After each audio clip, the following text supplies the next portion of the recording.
Government to be so eager to invoke this matter of no work, no pay, it shows they have not learned anything. That can never, ever, ever be a basis for our not taking action. Never. Do you know what they are offering us in this document? Another week, another shutdown. From midnight today, all branches of the Academic Staff Union of Universities, Asuu, downed tools once again. Yes, you heard right. After a 14-day ultimatum expired, Asuu has declared a 2-week warning strike. But here's the real story. This is not just about unpaid allowances or broken agreements. This is about power, politics, and the perpetual battle for the soul of Nigeria's education system. Why does this same drama replay itself every few years? Why does every administration from Obasanjo to Buhari to Tinubu end up in the same battlefield with Asuu? Tonight on Political Arena, we go beyond the headlines to uncover the politics behind the strikes and the lessons Nigeria never seemed to learn. Now let's go deeper, but before we do well to like, subscribe, and share. Be a part of the community by joining the conversation in the comments. First of all, to understand today's crisis, we must rewind to 1978, the year Asuu was born. It emerged as the voice of Nigerian lecturers and soon the conscience of the university system. Since then, Asuu has become more than just a union. It's a movement, a moral pressure group that believes government after government has failed to prioritize education. And perhaps they are not wrong. In 47 years, Asuu has embarked on over 16 nationwide strikes, shutting down universities for a combined total of nearly 5 academic years. Think about that. 5 years of lost lectures, delayed graduations, frustrated students, and broken dreams.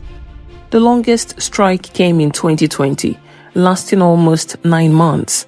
During a global pandemic, when the world was racing to adapt, Nigerian universities were shut down. Each time, the story is the same.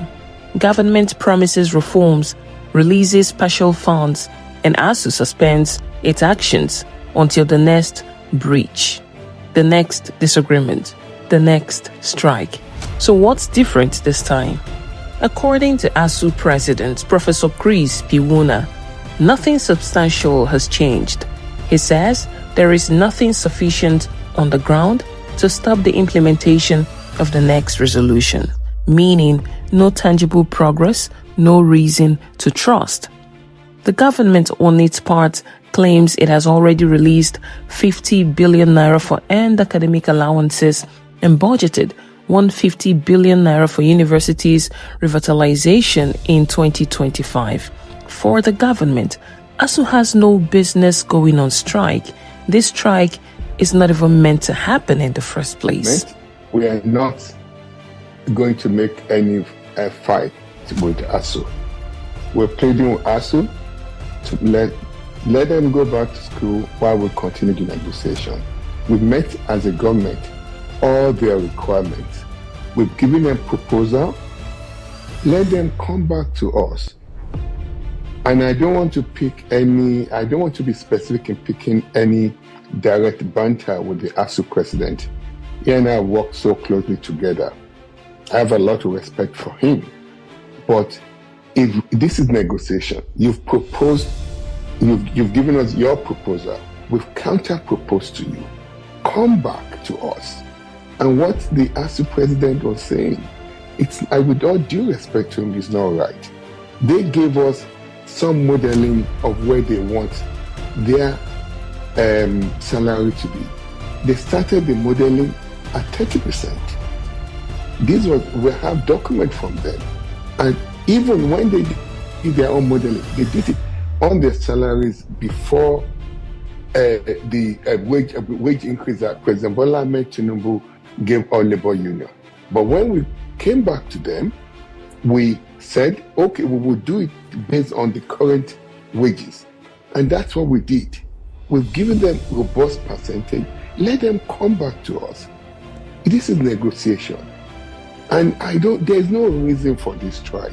Sylvester, when every single thing that Asuu has requested, we have met, we've responded appropriately to them, we've met a lot of their requests. But then, Asuu says the offer doesn't match their demands. Demands that include full implementation of the 2009 FG Asuu agreement, payment of withheld salaries and arrears, proper funding of public universities, and an end to what they call victimization of lecturers. The Minister of Education, as expected, responded, insisting the government has shown good faith and accused Asuu of rejecting dialogue. It reminded the union the no work, no pay policy still stands. But behind these official statements lies something deeper, a political pattern that has lasted for decades. Every government tries to appear firm. Every Asuu leadership tries to appear uncompromising. And in between them, millions of students are trapped in uncertainty. This isn't just an education crisis. It's a credibility crisis, a trust deficit that has become institutional. Think of it this way. Each strike is not just a shutdown. It's a vote of no confidence in government policy. When Asuu refuses to teach, they're essentially saying, you cannot run this nation's universities without us. And when government withholds pay, it is saying, we can't be held hostage by your demands. It's a tug of war between intellectual power and political authority.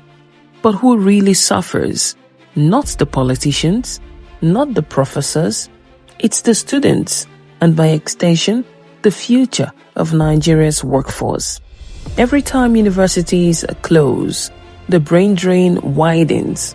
Young Nigerians leave, searching for countries where the classroom never goes dark. So the question remains, how long can this cycle continue before Nigeria's education system collapses completely? At the heart of this crisis lies a simple truth. Education is political. Every strike is a mirror reflecting how little value we place on the minds that build our nation. For over 40 years, Asuu's struggle has mirrored Nigeria's struggle.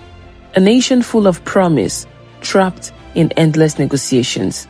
So as universities shut down again, maybe the real question isn't when Asuu will call off the strike.